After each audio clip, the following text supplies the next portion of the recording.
Juges, chapitre 15. Samson et les Philistins.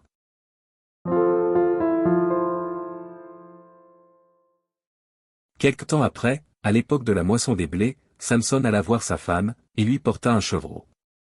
Il dit, « Je veux entrer vers ma femme dans sa chambre. » Mais le père de sa femme ne lui permit pas d'entrer. « J'ai pensé, dit-il, que tu avais pour elle de la haine, et je l'ai donnée à ton compagnon. Est-ce que sa jeune sœur n'est pas plus belle qu'elle? Prends-la donc à sa place. » Samson leur dit, « Cette fois je ne serai pas coupable envers les Philistins, si je leur fais du mal. » Samson s'en alla. Il attrapa 300 renards, et prit des flambeaux, puis il tourna queue contre queue, et mit un flambeau entre deux queues, au milieu. Il alluma les flambeaux, lâcha les renards dans les blés des Philistins, et embrasa les tas de gerbes, le blé sur pied, et jusqu'aux plantations d'oliviers. Les Philistins dirent, « Qui a fait cela ?» On répondit, « Samson, le gendre du Timnien, parce que celui-ci lui a pris sa femme et l'a donnée à son compagnon. » Et les Philistins montèrent, et ils la brûlèrent, elle et son père. Samson leur dit, « Est-ce ainsi que vous agissez? Je ne cesserai qu'après m'être vengé de vous. » Il les battit rudement, dos et ventre, puis il descendit, et se retira dans la caverne du rocher d'Étam.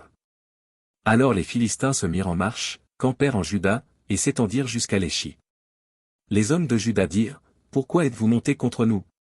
Ils répondirent, « Nous sommes montés pour lier Samson, afin de le traiter comme il nous a traités. » Sur quoi 3000 hommes de Juda descendirent à la caverne du rocher d'Étam, et dirent à Samson, « Ne sais-tu pas que les Philistins dominent sur nous? Que nous as-tu donc fait ?»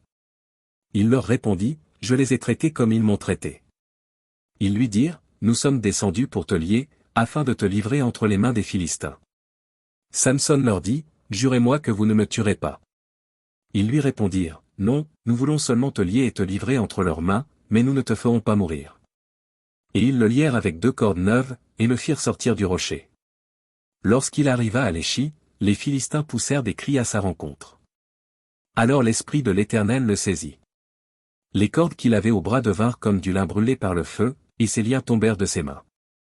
Il trouva une mâchoire d'âne fraîche, il étendit sa main pour la prendre, et il en tua 1000 hommes.